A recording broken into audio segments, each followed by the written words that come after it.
Sometimes I think that life resembles an old photo film. Each frame stores a piece of time, but manifests itself only when you are ready to see its light. My childhood passed in a quiet town, where the days stretched slowly, and the evenings smelled of lilac and wet grass after the rain. It was a world in which everything seemed predictable. The neighbors discussed the same news, the dogs slept on the porch, and even the wind blew on the schedule. I was a girl who always dreamed of something more. I liked to watch the clouds, to imagine where they were flying. I thought that somewhere beyond the horizon there is a place where people are not afraid to be themselves. My mother often said, "Sarah, you would have less dream and think more about the future." But then I did not understand that it was the dreams that was my future.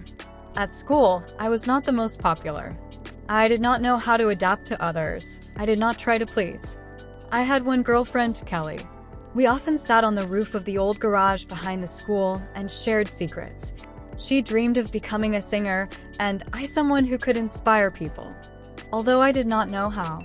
Sometimes in the evenings I turned on the old radio, lay on the bed and imagined that my voice sounds somewhere on the air no matter where, just to hear someone. Probably, it was then that I realized how important it is to be heard. But the years went, and with them the feeling came that this city was too cramped, that there is no air for my dreams. After school, I worked in a cafe. She carried coffee, smiled at customers, listened to other people's conversations. All of them sounded the same. Someone complained about work, someone for the weather, and at some point I caught myself thinking that I was living as if someone else's life. Then I decided, it's time to leave. I don't know where, but I feel I have to. This decision was not easy. Mom cried, friends did not understand.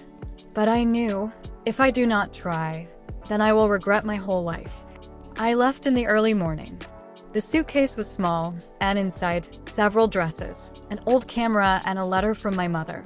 In it, she wrote, "Do not forget who you are, and do not be afraid to be yourself."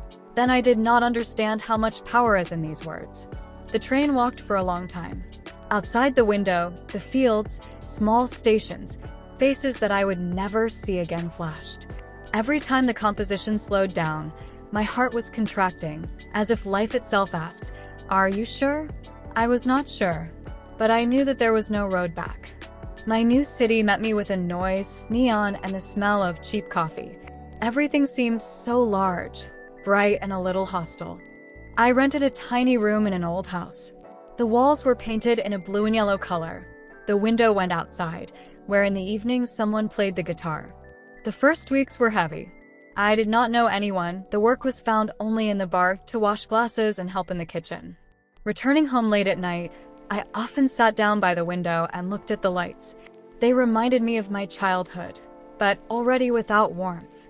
Sometimes it seemed to me that I was mistaken, that dreams are just a beautiful wrapper for those who do not know how to live in reality. But then I remembered why I arrived. Not for the sake of glory, not for the sake of money, just to understand who I really are. Every day I studied a little, not to be afraid, not to depend, not to lose myself. I began to read books about people who went against the rules. I listened to the music that seemed to talk to me. And at some point I noticed that I was no longer scared.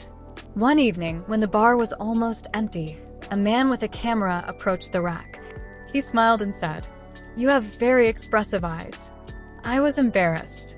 Then I did not know how to react to such words. "Have you ever tried to act?" he asked. I laughed. No. I am not one of those who are in front of the camera. No one knows whether he does not try, he answered calmly. I remember these words for a long time. Not because it was some important point, but because they had something more, an invitation to a new stage. That night I walked home and thought, what if you try? What if you are not afraid to be seen? I was 20, and for the first time I felt that maybe life really begins now. I still remember the first shooting. It was an ordinary day, a little cloudy. I walked along the street when I saw an ad. Beginning models for a photo station are needed. Payment is symbolic. Experience is not required. I did not know why I photographed that number. Just something inside pushed. A day later, I stood in a small studio. White wall, soft light, pair of people behind the camera.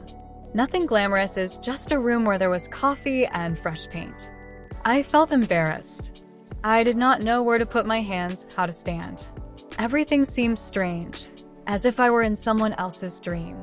The photographer, the same man from the bar, smiled and said, "Don't think about how you look. Just breathe." And I breathed, slowly, deep, as if for the first time allowed herself to be here and now. When the flash worked for the first time, I shuddered. And then something has changed. I felt light. The camera ceased to be something frightening, she just looked. Without condemnation, without expectations. I liked this feeling. Not because of attention, not because someone photographed me, but because for the first time I saw myself from the side and did not want to hide. After shooting, the photographer showed me pictures.